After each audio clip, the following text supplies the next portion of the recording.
20 years ago, I went back to graduate school to get a PhD in nutrition because I wanted to understand the relationship between individuals' broad dietary patterns and chronic disease, to make a difference in how people thought about and felt about and were able to consume foods. I'm Kiyah Duffey, nutrition expert, entrepreneur, speaker, mom of 3. I help busy, health-conscious parents transform their family's relationship with food. 20 years later, I can tell you, after all of my own research, reading the literature, reading popular literature around diet and health, I think that this boils down to 2 words: moderation and variety. And if we wanted to add a 3rd word that had nothing to do with diet, it would be movement. Also key to developing a long health span. I've seen a lot of articles recently talking about the role of ultra-processed foods in a lot of these chronic diseases.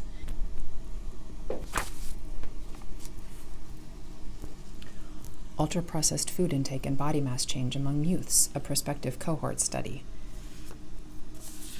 Ultra-processed food intake in toddlerhood and mid-childhood in the UK, cross-sectional and longitudinal perspectives.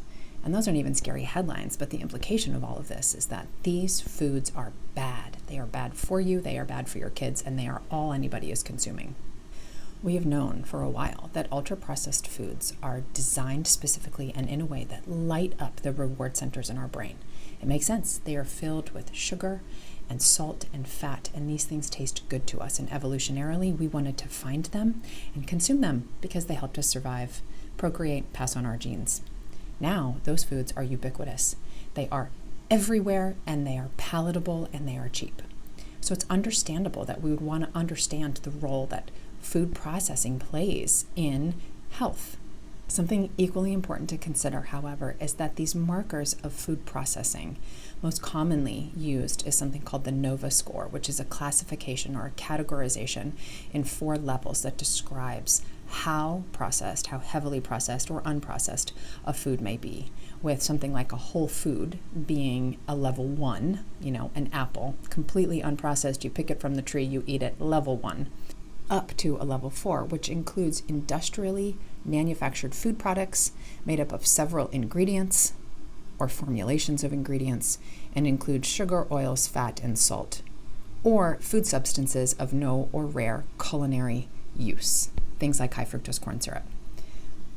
You think of a granola bar that is in a plastic wrapper sold at the grocery store within a box, right? Not something that you would find in your kitchen or made up of ingredients that you would find in your kitchen.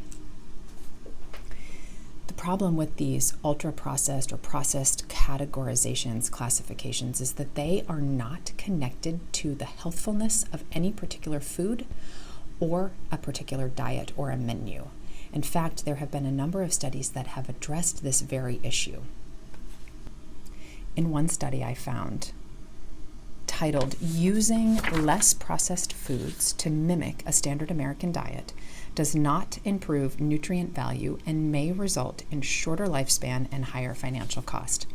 What this group of researchers did was create a menu that mimicked the healthfulness of the standard American diet, which, using something called the Healthy Eating Index, which is the basis for the dietary guidelines, they created 2 diets that had healthy eating indices in the mid-40s, which is typical for the standard American diet. And they did so using less processed foods, so in a menu that was entirely comprised of those level 1, level 2 category in terms of processing, and one that was comprised of more processed foods, so level 3 and level 4. And they found that they had comparable diet qualities. Again, they were able to mimic the standard American diet with an HEI score of mid-40s, 44 and 48, but that the less processed menu cost considerably more. I want to tell you the precise number. It cost $15.91 per day versus $9.85 for the more heavily processed menu, and it had a considerably shorter shelf life. Another study has also been able to demonstrate that you can mimic or create a high HEI score that in numerous studies, high HEI score is associated with better health outcomes. You can create a menu that has a higher HEI score using entirely or mostly greater than 80% of calories coming from ultra-processed foods and still have an HEI score in the high 80s, 86 out of 100.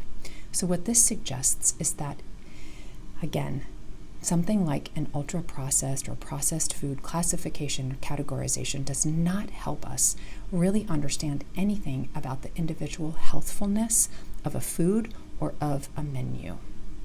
And yet, at the same time, struggle meals have gone viral on social media because food costs are so high. Should we try to limit our intake of ultra-processed foods if we can? Yes. Can we, given the limitations we all face in our life, find a way to provide a healthier diet using processed foods? Yes. If you want some tips on how to save money while relying on fewer ultra-processed foods, I share a link to a full week's menu for a family of 4 that costs $150 or less.